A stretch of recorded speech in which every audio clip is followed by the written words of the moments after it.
പുലികളിയുടെ ചടുല താളങ്ങളും നെഞ്ചിലേറ്റുന്ന സാംസ്കാരിക തലസ്ഥാനമാണ് നമ്മുടെ തൃശ്ശൂർ. സമത്വത്തിന്റെയും സാഹോദര്യത്തിന്റെയും സന്ദേശം വിളിച്ചോന്നുന്ന മാവേലി മന്നന്റെ ഓർമ്മകൾ പുതുക്കുന്ന ഈ പൊന്നാണക്കാലത്ത് തൃശ്ശൂരിന്റെ ഈ സാംസ്കാരിക പൈതൃകം വിളിച്ചോതുന്ന തൃശ്ശൂർ ഓണാഘോഷം 2026 വേദിയിലേക്ക് എല്ലാവരെയും ഞാൻ സ്വാഗതം ചെയ്യും. ശ്രീ കെ രാജൻ സാറിനെ പരിശ്രമം ഈ വേളയിൽ ഞാൻ എടുത്തു പറയുന്നു. ഇന്നിവിടെ മഹനീയ സാന്നിധ്യമായി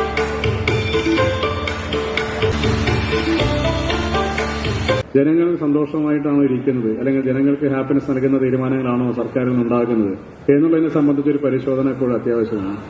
ജനങ്ങളെ ഭരിക്കുക എന്നുള്ളതല്ല, ജനങ്ങളുടെ ആവശ്യങ്ങൾ കണ്ടറിഞ്ഞ് ഭരിക്കുക എന്നുള്ളതാണ് ഇന്നത്തെ കാലഘട്ടത്തിന് ആവശ്യമെന്നുള്ളതാണ് സംസ്ഥാന ഗവൺമെന്റ് വിശ്വസിക്കുന്നത്.